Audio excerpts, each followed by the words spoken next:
I've never had success growing an eggplant. I think Do you remember when we got eggplants from the farmer's market, forgot about them, and then they went bad in the fridge even though they were beautiful, and I secretly took them out to the compost because I didn't want you to know that they had gone bad because of how crushing it would be. Yeah, so I wouldn't be heartbroken that our But then enough time eggplants passed molded. where I felt that we could be honest with one another about it. I'm still upset, but It's seedy business.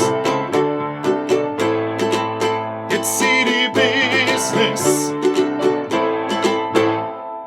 All right, well, we're live. Season 4, baby. Season 4. Yeah. Wow, how many episodes are in each season 2. so far? Well, that's we may only have time to make 2 more. Yeah, well, who knows?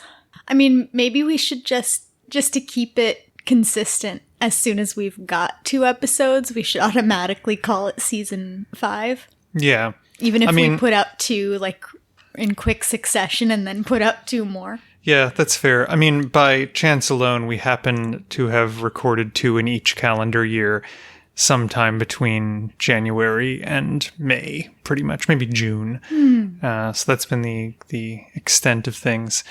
It's now, today is Sunday, March 29th, the year of our Lord 2020. Never been better. Yeah, there's nothing noteworthy happening. Yeah, everything's been great. This is the first time we have recorded in our new residence in Florida. Every other time we recorded, it has been at our address back there on road. Whoa, wait, why are you saying that? Now it's okay. On previous No, it's episodes, not. I bleeped out our address. I But want now you that to- we don't live there anymore, I feel as though I can say we lived at I road. absolutely disagree with that for privacy reasons. Wow. All right. Well, I'll bleep it again in that case. Anyway, we live in St. Augustine Beach, Florida. Well, Is that too identifying? I don't know. Now they know 2 places where we've lived and our first names, so that pretty much is identifying. There are only I think. 3 people that have ever listened to this. We're going to get arrested. Is that how it's going to happen? I mean, sooner or later, this is going to be illegal, I have to assume. Yeah. Well, we're not quite martial law yet, I don't think, but we'll see.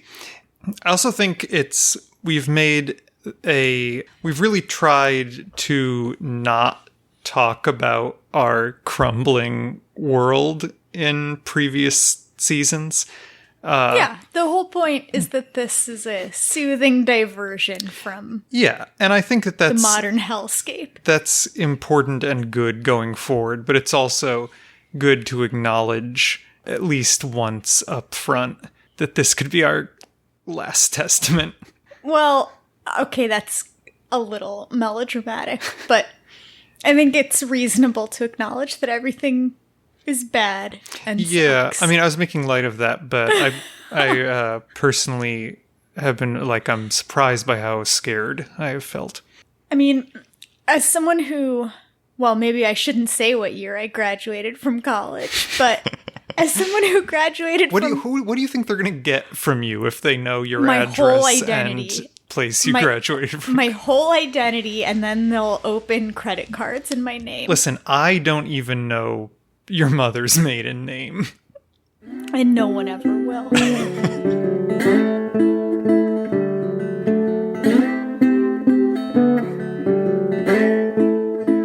Yeah, let's try to keep it light. Let's keep it and light boring. from here on out. Okay, so season 4, like we mentioned now, are in Florida. Right, just 4 blocks from the beach. That's not identifying. We could be anywhere. 4 blocks from the beach. Sure. So the growing climate here, do you know what we had a lengthy discussion about, what band we were in back in North Carolina. Do you have a sense of what growing zone we're in now? 9A. We are considered 9A. hardiness zone 9A. So What, bounties does that grant us? What are we able to grow that we couldn't grow before? well, I mean, we can grow citrus outdoors. That's the shit. Like you've noticed certainly that some of our neighbors have lemons and limes in their yards, Sure. which would be a delight, certainly. Maybe it's time. I've dreamed of having a lemon tree for a long time. That's something I've wanted. I mean, that'd be amazing. I mean, if we ever lived somewhere long enough to have fruit trees going that were of our own. I'd do a dwarf in a pot. We could get a lemon tree in a big pot. So that brings us to, again, it is March 29th. It has been warm here, even as the rest of the country over the last week or two has been, I think, a little cooler than average. We're in a very narrow microclimate here, like that just seems to encompass Northeast Florida at the moment, that has been much, much warmer than baseline recently. It's been in the 90s the last couple of days here. What's in the garden? Well, there's not a garden in the ground here yet, but I do have a 50-gallon greenhouse tub that I started planting some things in. This is the tub that we use as a supplement in our backyard at our former residence, where we had raised beds in the backyard, and then we grew some like tomatoes in this. But here, this must bear a greater burden. Yeah, I mean, right now, this is the garden. Because the other place had fairly large established raised beds when we got there. And then the house we lived in before that, I had put in a bunch of raised beds, which were great. But I haven't had the time or money or inclination. And frankly, I don't really know what to even grow here, because my understanding is that it's already in the 80s and 90s. It's going to be so hot for so long that maybe a lot of things that I know how to grow just aren't going to like it. I really don't know what this is going to be like. My understanding here also is that in March and April, that's the driest part of the year. And it gets gradually wetter, until sort of August, September, hurricane season, really, where, during August, you're getting like downpours every day. Like the humidity is so high, the air can't hold it. But at this point, I can't remember the last time it's rained. It's been just sunny and dry every day. It's been really idyllic. It's been, this is the point in the year when we would love to have had friends visit us. It would be a delight to have people come, because it's a paradise right now. It's dry, lay out and on warm the beach and without beautiful. being escorted off it. Which is new as of today, by the way. Should have happened 2 weeks ago, but yeah. So what's in the plastic Tupperware? So what's in the big tub? Currently, so it's in our front yard, because that's where the sun is here. And I don't know. I probably should have looked. I don't know whether there are laws here against food growing in your front yard. I know that's the case some places. But I'm just going to see what happens. So I tried to I planted a few things, and I'm just going to see what takes and what does well. Again, it's not a huge space, but I put a couple of okra seeds, a couple of green beans, and then a bunch of basil and arugula, and... You got a bunch of sprouts all the seeds up, sprouted. Yeah. Oh, yeah, for sure. The seeds all came up. It's just a matter of, are they going to be too crowded? Am I going to get in trouble for having green beans arranged in a decorative pattern in a very ugly container? I don't know. It seems like this neighborhood wouldn't care, but I guess we'll see. It seems like nobody here really... We got a daddle pepper plant. Oh, we did get that, yeah. Oh, is it dead? No, it's not dead. No. I mean, that's the kind of amazing thing about this climate, is that unless it really frosts pretty hard... which it almost never does. Right. I think peppers are perennial. So in theory, that daddle pepper should go on forever. I haven't taken very good care of it. I got it. When did I get it? Back in the late fall. It was the late fall. So, to give you a sense also, I think this winter it got below 40 once. And it was in like November. And then otherwise was like pretty much like at our exact location here, basically on the beach. It was, no colder than 40 at any point. So really the opportunities are are endless. But daddle peppers that's the unique food stuff of this immediate region. It's a local specialty. Your local specialty. It's a pepper that I guess I would characterize it as it has some heat, maybe like habanero level heat, but like a very fruity, like it really has, it's quite flavorful and nice, I think. Yeah, I like them a lot. And they're really like, I guess they're only grown within like 50 miles of here for whatever reason. And they make a chowder, a Minorcan clam chowder with these peppers, among other uses and jellies and stuff like that. But that's a nice addition that you got. Yeah, I think peppers are going to be a good thing to grow here. It should be happy year round. Figuring out what stuff likes the kind of extreme heat and humidity and maybe that can tolerate the fluctuations in rainfall. It's going to be the new challenge. Sure. Allison, what are you drinking?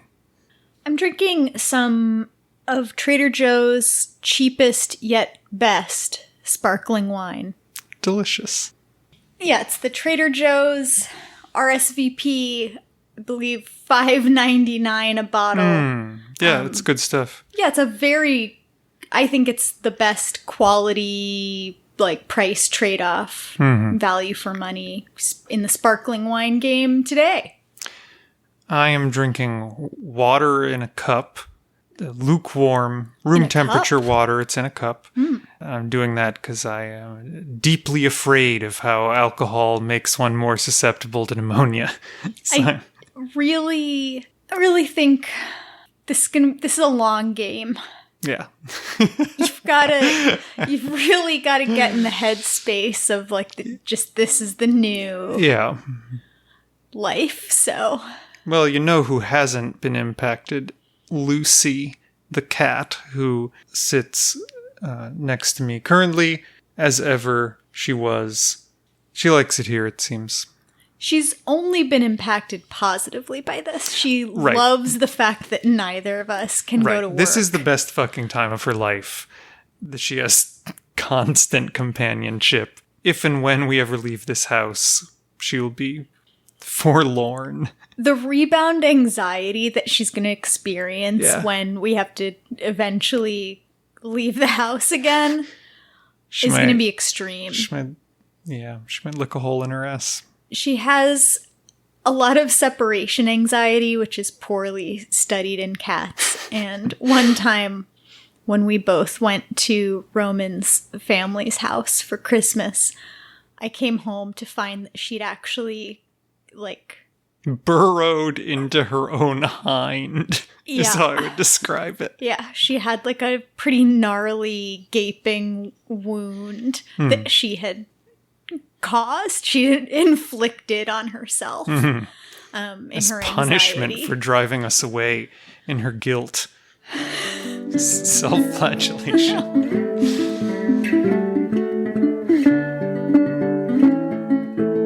Okay, so we had a few things we were thinking about doing today.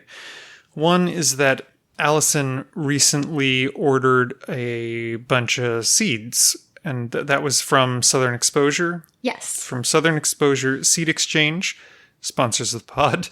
Oh, yeah, they sponsor us by not knowing that we exist, for sure. Taking our money in exchange for seeds. Yeah. So we thought we would do an unboxing of some seeds that Allison ordered, and maybe we would read some of the descriptions of said seeds. Yeah. So I've got the seeds in my hand. If there's a greens category in the catalog, I think let's talk about those. Okay. Because greens are one of those things that I wasn't sure what we were going to grow this far south. So I'm trying a bunch of new things. So we're going to start with, and these were purchased out of the Southern Exposure Seed Exchange 2020 catalog? I didn't buy them. I bought them online. Okay. So I just went online, and at the point where I think lots of people were panic buying seeds, probably, because I had the same thought as everyone else, which is this relatively small company that I like might sell out, and I probably should have ordered to get my garden going much sooner in any case, but since I haven't, it's really time to order. Mm-hmm.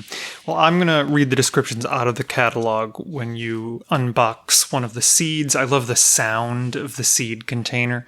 Get some of that on mic. Yeah, it's great. The Southern Exposure Seed Exchange 2020 catalog is, all of their catalogs are beautiful. This one is beautiful, but you examined this cover very closely. No, I hadn't, but it's like a bunch of lawn gnomes. Yeah, it's a bunch of gnomes. I'm into that. All right, so here's the scene. They're gnomes, like, largely having a summer picnic. There are 4 of them lounging with some food on, a mat, a cloth on the ground. There are 2 gnomes. You don't know they're gnomes because they don't have hats on, but 2 gnomes bathing with a frog in half of a watermelon. And then a gnome sharing corn on the cob with a mouse. So I would consider bathing with a frog and sharing food with a mouse to be 2 deeply unsanitary practices. Maybe gnomes they're all pretty hairy, but that's a virtue. Yeah, I have not examined the cover. Yeah, I'll post it on our Twitter, but the level of detail and the hairiness of these gnomes is shocking for the art style. Well, whoever draws their plant images on the seed packets and stuff is really good. Whoever they have doing that. Yeah, they're beautifully designed, these seed packets. I could put a picture of that up too. And the catalog itself is beautifully designed. I will say I'm making light of its cover, but it is lovely. Yeah, I mean they care about aesthetics, which I appreciate. All right, what do you got? So I have Magenta Magic Auroch, which is something I've never grown before. Yeah, I mean, I've certainly never grown it before. I've never heard the term auroch before, in fact. I don't even know what it is. But it said it was heat tolerant, and I thought, let's try something new. Magenta Magic Auroch. The deepest, darkest red of all the auroch varieties available. A lively addition to any salad. Picked young, it is tender, and many growers use it in their mesclun mixes. Slightly spicy, upright growing plant, hold its flavor, even as the plants mature in summer heat. Direct seed at 2 inches spacing after frost for summer and fall harvest. Thin to 9 inches, harvesting thinnings. I just want to point out that the opening of this says the deepest, darkest red of all the auroch varieties available, and this is certainly the only auroch variety available in this catalog. There's also no picture of it in the catalog. Is there one on the... Yeah, there's a beautiful picture on the seed packet itself. I would say it is a deep red in their Yeah, drawing. I mean, it looks like it could be sort of a decorative house plant. It does, yeah. That's pretty. All right, I have Callaloo Amaranth. Callaloo Amaranth Greens. Tasty, quick-growing, self-sowing hot weather greens popular throughout the African diaspora, as well as in Asian cuisines. The abundant leaves are usually eaten cooked and are sometimes referred to as Chinese spinach. The upright, branched plants can reach 6 to 8 feet tall in favorable conditions. Cucumber beetles chew some holes in the leaves, but seldom slow down growth. After last frost, sow or transplant 3-week-old seedlings. For continuous harvest, plant every 2 to 4 weeks. Space plants up to 18 inches apart. Harvest before plants flower. Self-sows. Callaloo is tolerant of poor soil, root knot nematodes, and bacterial wilt. Good greens for almost any garden! ! Was it root rot? Root knot nematodes. Root knot. ROTKNOT nematodes. Cool. That's a great description. I would like to point out the packaging of the Callaloo versus the Magenta Magic. Callaloo has clearly a new design for this year, but it's generic. It's those gnomes, and they're carrying... It's a gnome-based design. They're carrying... One gnome is carrying a carrot, I just and realized one is that carrying these a tomato. gnomes remind me of that picture that Millie painted. Well... We could put up a comparison. Do we... Maybe. Yeah. We can It's put out up in a the comparison laundry shot. A lovely older woman at my former church painted a picture that was also gnomes scurrying about, reminiscent of... Those are creepier. Terrifying. They're nightmare gnomes. But anyway, like, clearly the packets were designed in different years at the least. I would think by different people. One is like a careful drawing of what the plant should look like, and one is a generic drawing of gnomes in the garden. I personally prefer the former, the auroch. I mean, it's a beautiful. It's not supposed to be whimsical at all. It's just a beautiful hand drawn. Yeah, it's just a beautiful representation of the plant you should expect to get out of this, rather than a generic picture, which I'm now noticing is on other seeds. So it's interesting because the auroch doesn't have a picture in the catalog, but the Callaloo amaranth does. So there's a picture available of it in the catalog. The description is also, it's pretty snappy. The opening is tasty, quick growing, self-sowing, which I think is really nice. Yeah, it's got rhythm. Also, I like the acknowledgement that cucumber beetles do chew some holes in the leaves. It's a level of honesty that I appreciate. With that. Yeah. You have to know what you're getting into. Expect there to be holes chewed in the leaves. But it doesn't slow down growth. That's what's important. There's a moral lesson to be had, I think. I don't know how to pronounce this. Anue.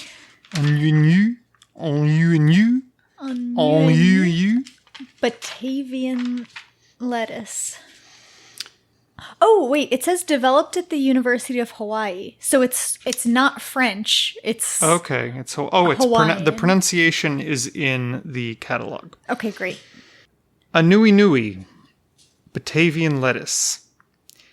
1987, University of Hawaii. Anui is Hawaiian for rainbow. Seed is able to germinate at higher soil temperatures, above 80 degrees. Resembles a crisphead lettuce with bright, glossy green leaves. Heat-tolerant and bolt-resistant. Recommended for all lettuce growing seasons. Big, beautiful, smooth, deep, rich green leaves. Yeah. Yeah, so the package on this one, once again, has a beautifully rendered artist's drawing of what the plant should look like. Yeah, it's gorgeous. Some of these, as I'm looking through the lettuce section of this catalog, have a marking called Arc of Taste. Is that meaningful to you? I mean, I wonder if that means that they're being saved in some sort of vault for times like now or something like that. Well, so other seed companies, Seeds of Change, for example, I think has some collections that are branded Arc of Taste or whatever. And I Love think Seeds of Change. Yeah, and I think that is I don't know what the program is, but I think it is an effort to preserve heirloom seeds. Okay. That are considered especially sense. Delicious and for, whatever reason are not commonly grown now. Yeah. It's ARK, obviously, for the listener. Oh, yeah. So Wikipedia actually has an entry for Arc of Taste. Oh, let me have it. The Arc of Taste is an international catalog of endangered heritage foods, which is maintained by the global slow food movement. The Arc is designed to preserve at-risk foods that are sustainably produced, unique in taste, and part of a distinct ecoregion. Contrary to the most literal definition of plant and animal conservation, The Arc of Taste aims to maintain edibles in its purview by actively encouraging their cultivation for consumption. By doing so, Slow Food hopes to promote the growing and eating of foods which are sustainable and preserve biodiversity in the human food chain. Foods included in the list are intended to be culturally or historically linked to a specific region, locality, ethnicity, or traditional production practice, in addition to being rare. So that's very cool. Yeah, I mean, I've seen seeds with that designation in other catalogs, but I've never bothered to look it up. So the classiest, most important seeds that we got, such as I'm looking on this page, the lettuce known as tennis ball. I've grown tennis ball in the past, and it's a very cute little lettuce. I think we've maybe even talked about it on the podcast before. I can't remember. It makes this, I mean, it's sort of a light green, and it's a heading lettuce, but it's small, and it makes a very cute little tennis ball. I'm just shocked lettuce. that would be chosen for the Arc of Taste, yeah. All right, why don't you give me one more? Okay, let's do Butter Crunch Bib lettuce. Butter Crunch.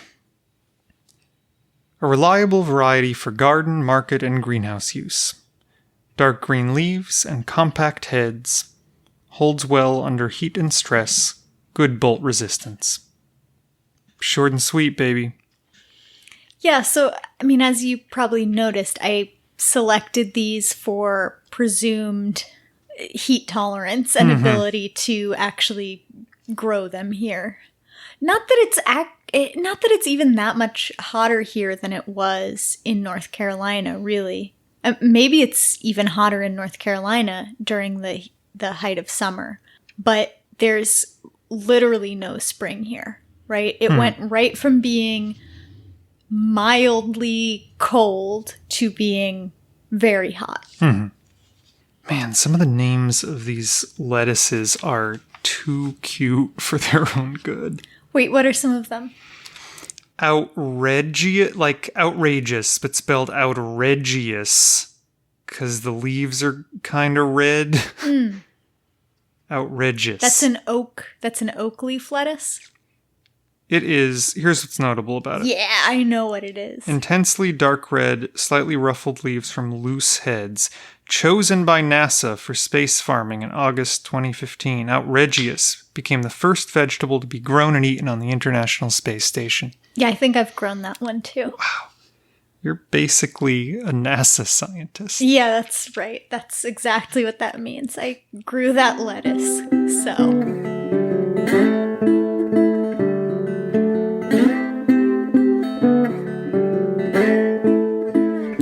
There are two things I'd like to read from this Southern Exposure Seed Exchange catalog. Actually, one thing I want to read and one thing I want to describe. And the first one is a little serious, and the second one is not. But the first one, there's an obituary for a woman in the front of this. Oh, that's interesting. No, I haven't looked at that catalog at all. That I think is really lovely, and I wanted to spend a minute reading it. You know, we're all probably thinking a little bit about our own mortality at the moment, and I thought this is very, very sweet. You know, I've read a few obituaries in the last couple of days. This is Remembering Carolyn Mayle. She was born in 1939. She passed in 2019, and it's written by Craig LeHoulier, North Carolina tomato man and author of Epic Tomatoes. Wow, to be a tomato man. There's a picture of the two of them. My heirloom seed-strewn friendship with Carolyn Mayle began in 1990 with a letter that arrived in the mail. It was a Seed Savers exchange request, and the beginning of a long and fruitful friendship. Carolyn was a New York gardener, just dipping her toes into the SSE herself at the time, putting out heirloom paths in proximity. My longtime association with SSE began just a few years before in 1986. Shown below is Carolyn's profile in the 1996 SSE yearbook, showing her typically folksy and informative style. Carolyn's passing in June brought an end to a frequently close, sometimes stormy, and ultimately fragile friendship that spanned 29 years and countless sharing of seeds of all sorts. Mostly we shared lots of seeds. By 2009, Carolyn supplied me with 130 different varieties of tomato seeds. Some real favorites from her generosity include, forgive my pronunciation of these, Soldaki, Opaca, Eva Purple Ball, Jean Flamme, I don't know, Kiostrali, these are really hard, Sandal Moldovin, Zruba, Zogola, Orange Strawberry, Indian Stripe, and Neves Azorian Red. Wow, those were tough. Boy. What a bunch. Carolyn and I found great joy in hunting. Through. not hunters of game here. Carolyn and I found great joy in hunting through the USDA GRIN database, searching for commercial heirlooms listed by seed companies before hybrids became the big thing. We both found pleasure in reintroducing varieties that were thought to be extinct, such as the Livingston variety Magnus. We co-published the heirloom tomato newsletter, Off the Vine. We always felt like we were running behind, had no idea really what we were doing except sharing our parallel passions with heirloom tomatoes, but it was a fun 3 years doing so. I hope to make the newsletters available again someday, perhaps in a small book. Below, he printed the front page of the first edition of that. We were both contributors to various online gardening forums, the main ones being Garden Web and Tomatoville. Carolyn had far more patience than I when it came to providing answers to the many tomato questions that were posed. It certainly aligned with her career as a teacher. She held strong opinions for sure.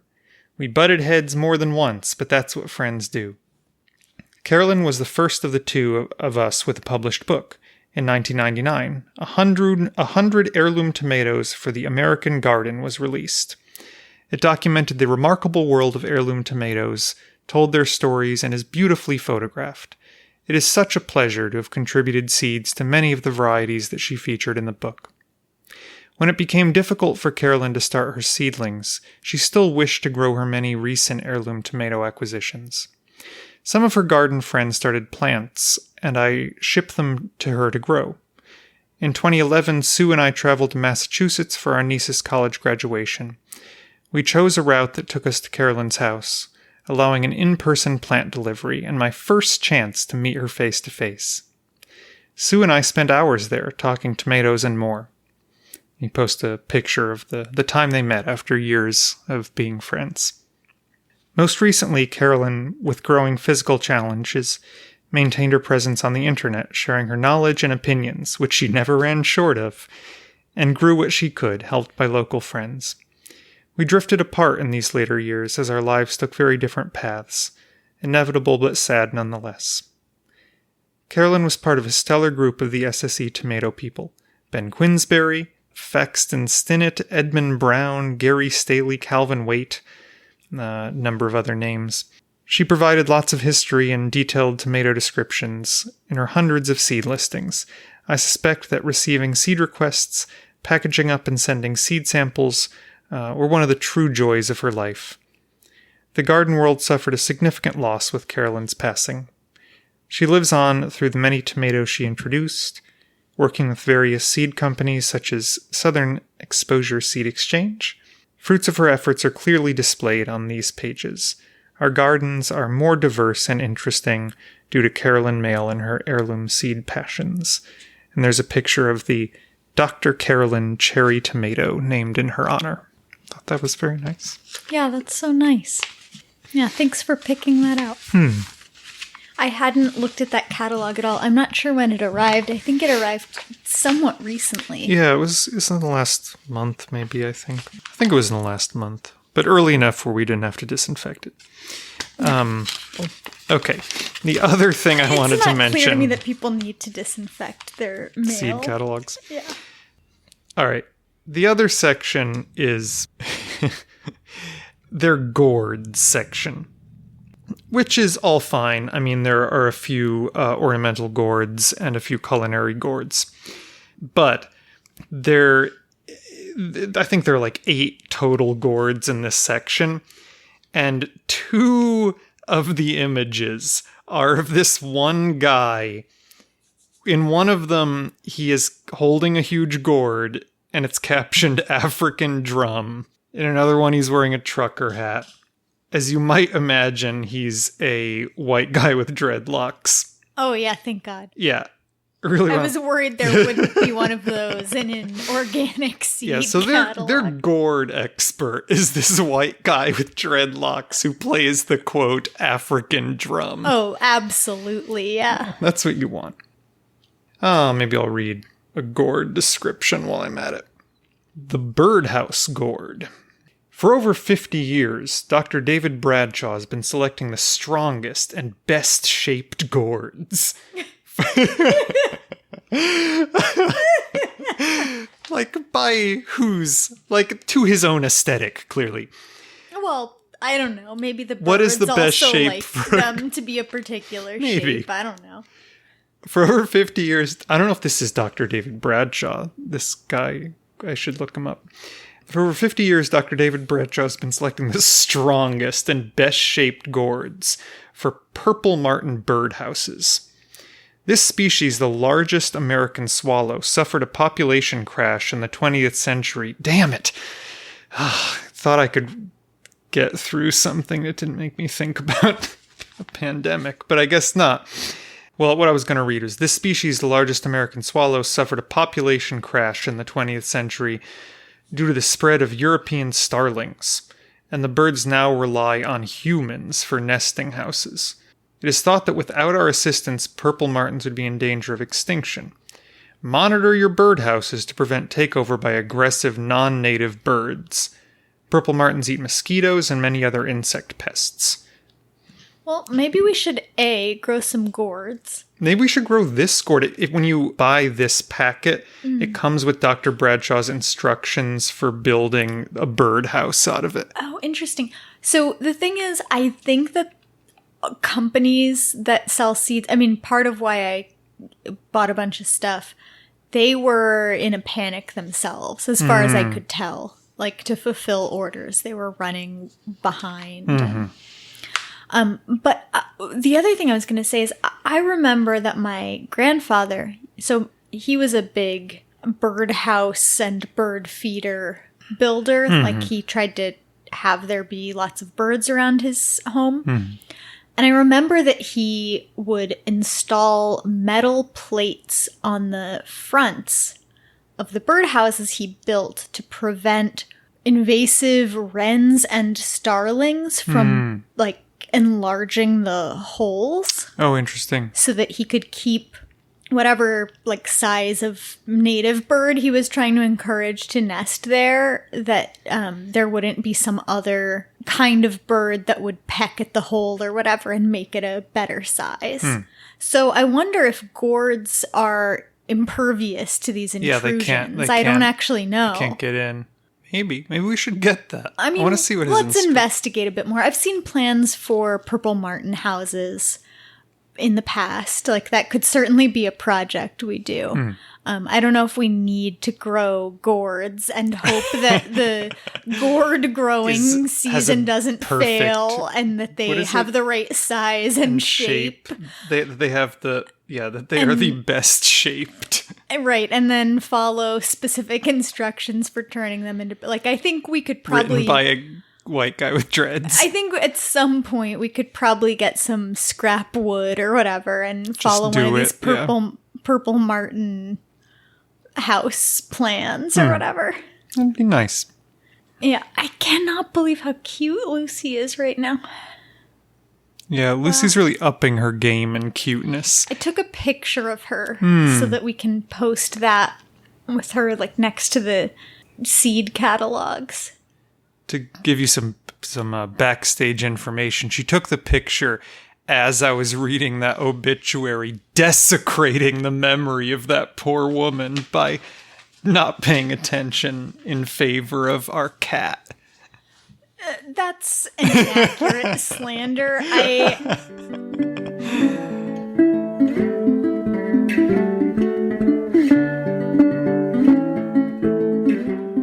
Okay. We are back, and we are entering into another installment of our now classic segment. What the fuck is that? What the fuck is that?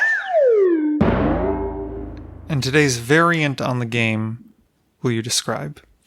Yeah, so I have the Sun Valley Farms 2014 Heirloom Eggplant Catalog. And my plan is that I will give you the name of an eggplant, and then you'll tell me what you think an eggplant named that would look like. It's really a great premise. And then I'll read the actual description in the catalog. Can I see a picture of it? Yeah, I'll show you the point? picture. Okay. They each have a picture. Okay. And so this catalog is arranged alphabetically. And so I'm just going to pick some out, but probably pretty much go in alphabetical order rather than arrange them by difficulty or something. Okay, great. So I'm going to start with apple green. Apple green. I mean, it's like I instantly imagined a Granny Smith. I'm going to take a slightly different route. And so you're familiar with the 2007 pop hit Apple Bottom Jeans, Boots with the Fur. The whole club is looking at her. Yeah. And I believe, is Apple Bottom a brand or something? Yes, absolutely. Okay, but I think that what that is evocative of is the butt-like shape of an apple. The curvy, thick, butt-like contours of some apples. So basically, I think this eggplant looks like a big old fat butt. Like it's got one cleave in the middle of it. Okay, you think it's a cleft eggplant? I think it's a cleft eggplant with a big old juicy looking butt. That's my final answer. Okay, I'll read the description and then I'll show you the picture. Okay. Beautiful pale green round to oval fruits appear very early and have an extremely mild flavor and white flesh. 6 by 4 inches.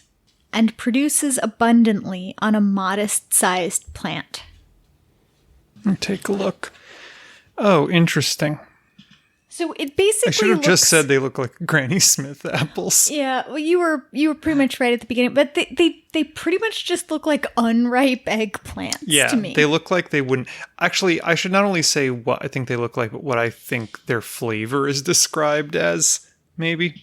You know, I'm not sure that this catalog describes any flavors. It just describes them as mild or doesn't say anything. Okay. Is my mild or bold?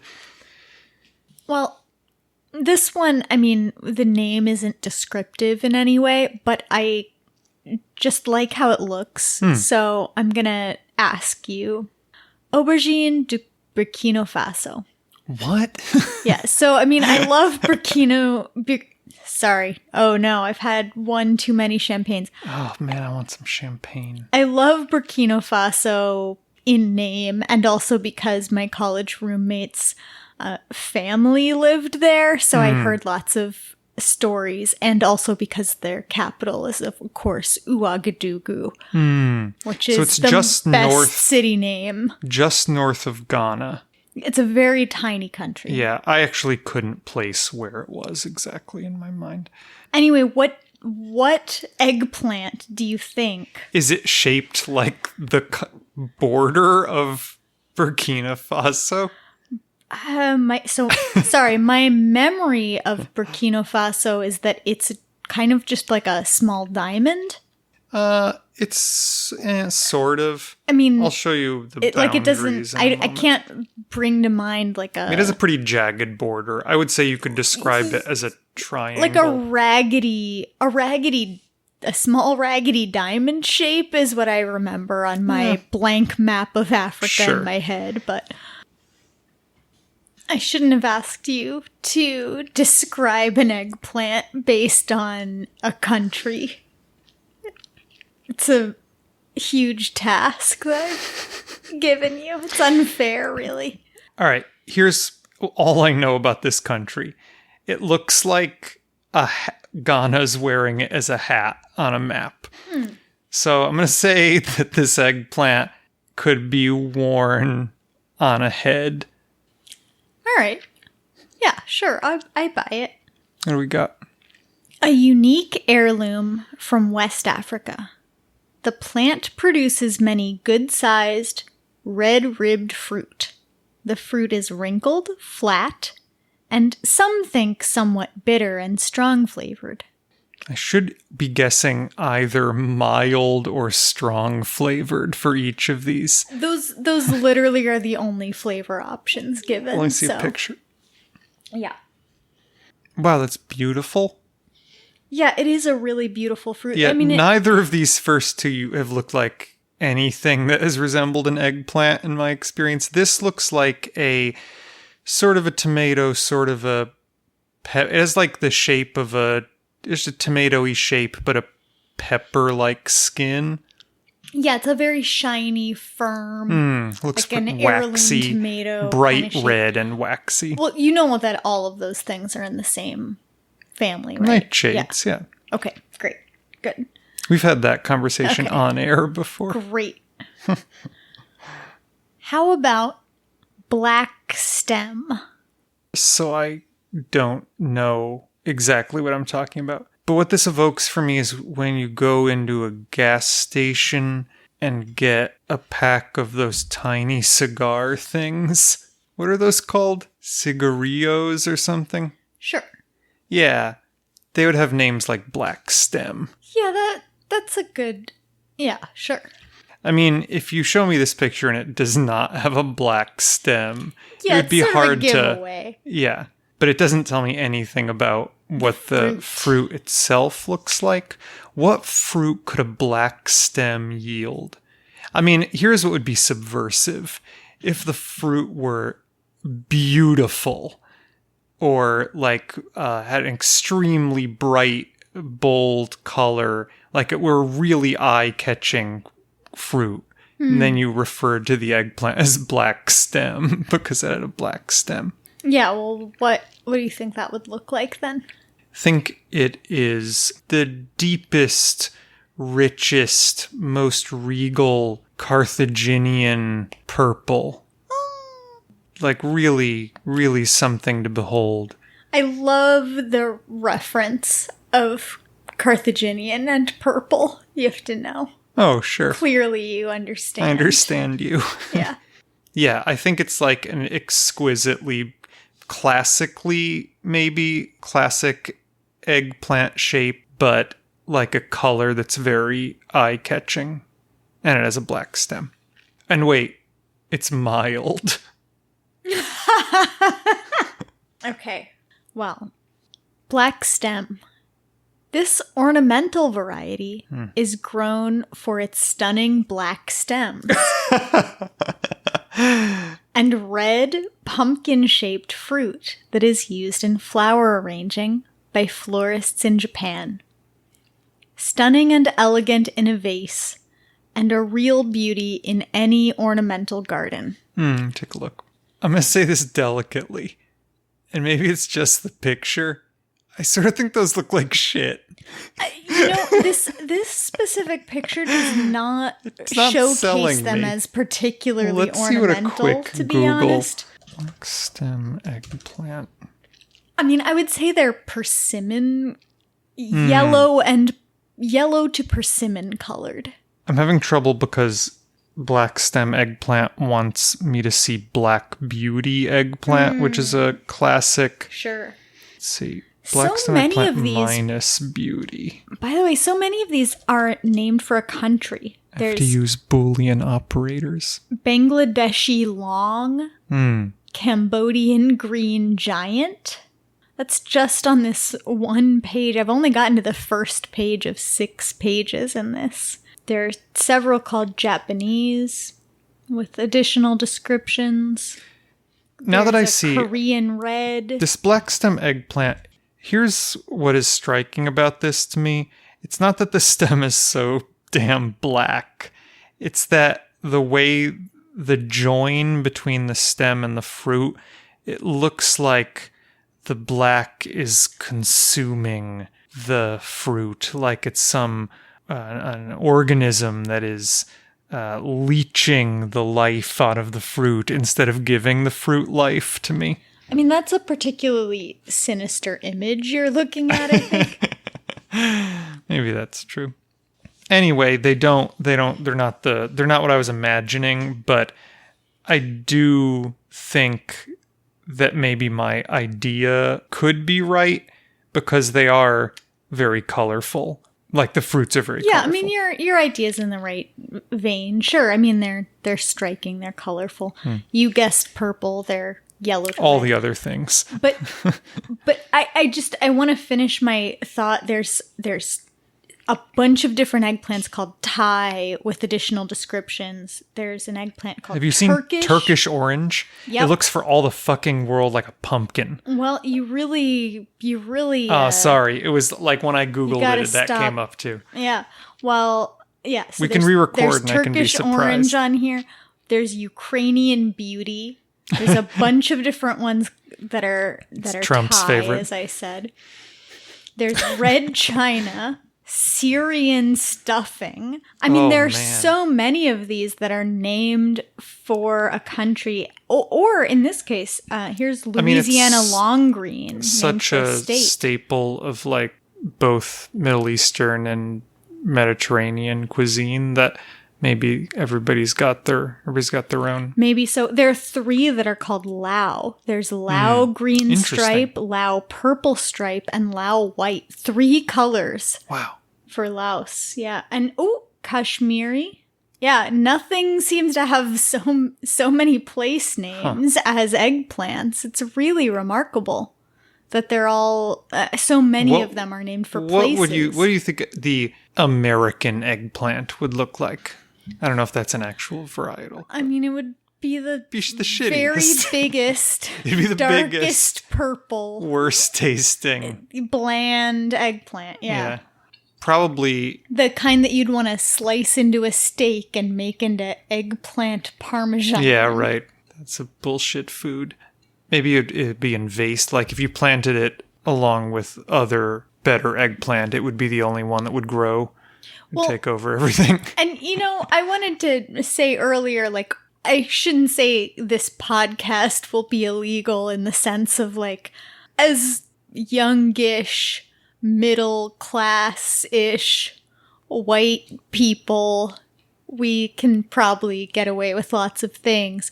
But on the other hand, you're really edging towards treason there by suggesting that the United States of America as a nation is anything less than... By suggesting that if we had an eggplant, it would...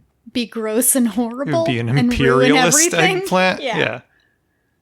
Gosh. I feel almost certain that we've talked about this very specific eggplant before. But I think in terms of guessing what it might look like, I'm excited to hear this. Is it the ultimate stuffer? No, that's a pepper. That's a pepper. Oh, that's right. Okay. Casper. My association with Casper until the explosion of podcast advertising in recent years would be the friendly ghost. But now it's mattresses that are somehow like a Ponzi scheme, I guess. Like, what's going on with... I don't know. There's something like... There's some sort of weird pyramid scheme going on with mattress advertising, for sure. But I don't know. That's pretty far afield. Oh, let's go with white as the kind of ghost that wears a bedsheet would be bold flavored. Spooky? Spooky. Casper. Originally from France, stunning ivory fruits are 3 times as long as they are broad, growing up to 6 inches. Mild snow-white flesh. Great for fresh eating. Peeling is not necessary when eaten small. Mild flavor that is likened to mushrooms. Oh, an eggplant that tastes like mushrooms. Let me see. They're like little gems. I wouldn't say those are spooky, but I mean, it's hard to... I mean, I don't know what the French naming practices are, but it's pretty hard to see how that's not a reference to Casper being a ghost. That's definitely a friendly ghost reference. They're very cute. They They're are. very cute little elongated but bulbous white eggplants. I would love to grow these. They look great. Oh, okay. Well, I have to do this one. There's no doubt. Though maybe I even should save this for a more general, what the fuck is that? Like, what type of produce is this? Because it could be anything. Nipple fruit. Nipple fruit? Well, okay. There are a couple directions you can go with this. There's shaped like a nipple. You can extract some good juice from it. Can you suckle at it? Okay, so those are two ways you could go. Shaped like a nipple, can suckle at its good juices. 3, maybe infants eat it. Like maybe people feed it to, like, no, she's giving me a look, but maybe it's like after... Babies don't eat eggplants. Hold on. Maybe wherever this is from, it's common after you stop breastfeeding that one of the first baby foods you give is like pureed this eggplant or something. That's not an outrageous guess. Okay. But I'm going to go with you can suckle at it and get its good... Oh, gross. It's good I'm milk. so grossed out right now. You can squeeze it and extract some sweet, good juice. Oh, so while it's still on the vine, you lie down in the dirt and then you milk it put like your a cow mouth udder up to the fruit. Milk it like a cow udder. Okay, well that's absolutely disgusting, and it's mild. That's horrible. Everything you just said is horrible. Mild though. It's the worst thing I've ever heard. What color do you think it is? I don't know, am I supposed to say pink? Nipple fruit. 3-inch yellow fruit that are curiously shaped similar to a cow's udder. These are used mainly for display in flower arrangements from Thailand. Great in stores and farmers markets. Take a look. I'm looking at that picture on a phone screen from a foot away, but what I'm seeing is like, a lemon with like a little extra knob on it.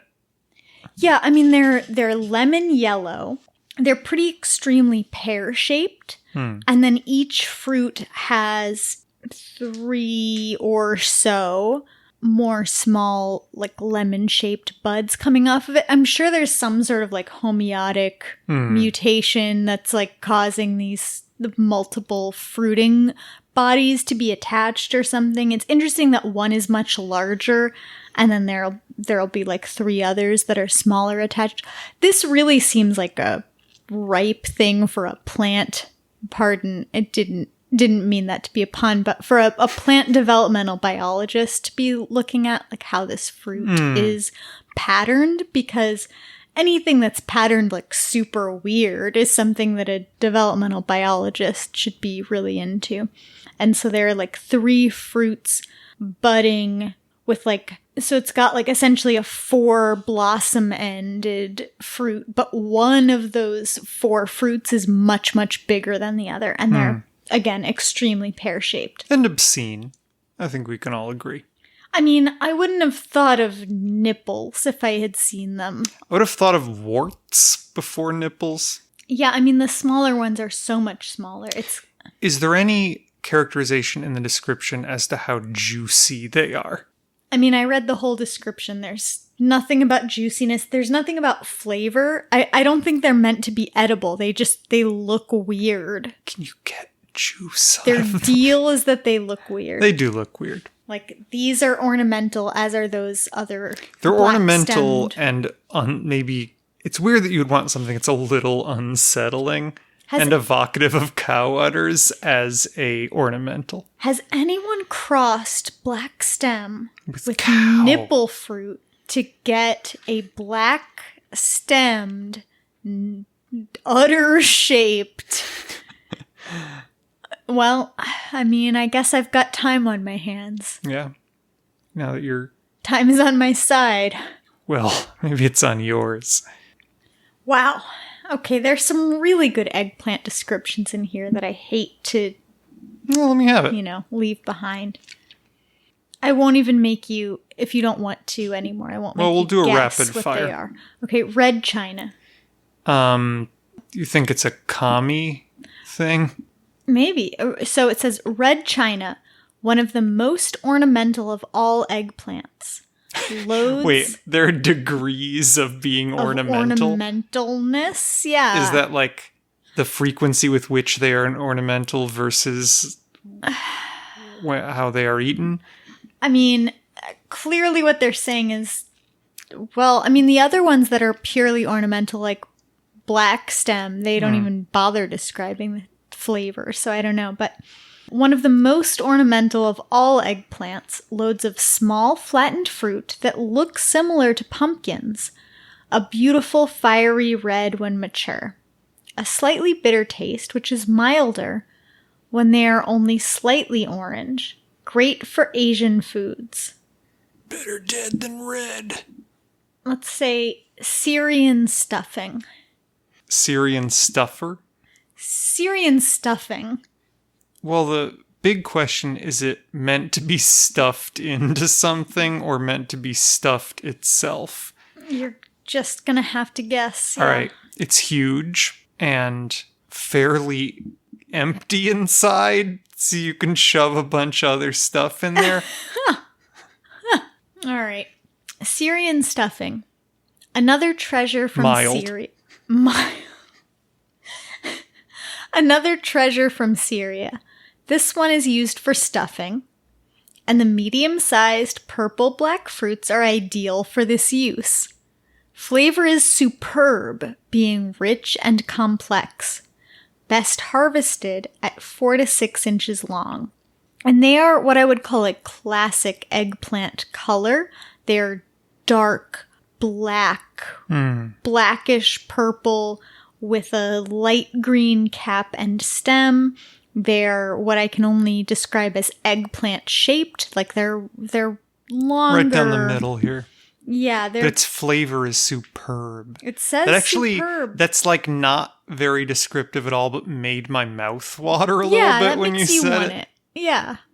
Right? So I guess I'm easily convinced. If they say the flavor's good, I have to believe them. What else? Why am would I a seed saying? catalog lie to you? Why would they lie? It's seedy business. It's seedy business. Boring talk about seeds, seedy talk between boys. Mind-numbing chatter about ovules and spores. We'll dig a ditch and we'll moan and split the difference. It's seedy business. It's seedy business.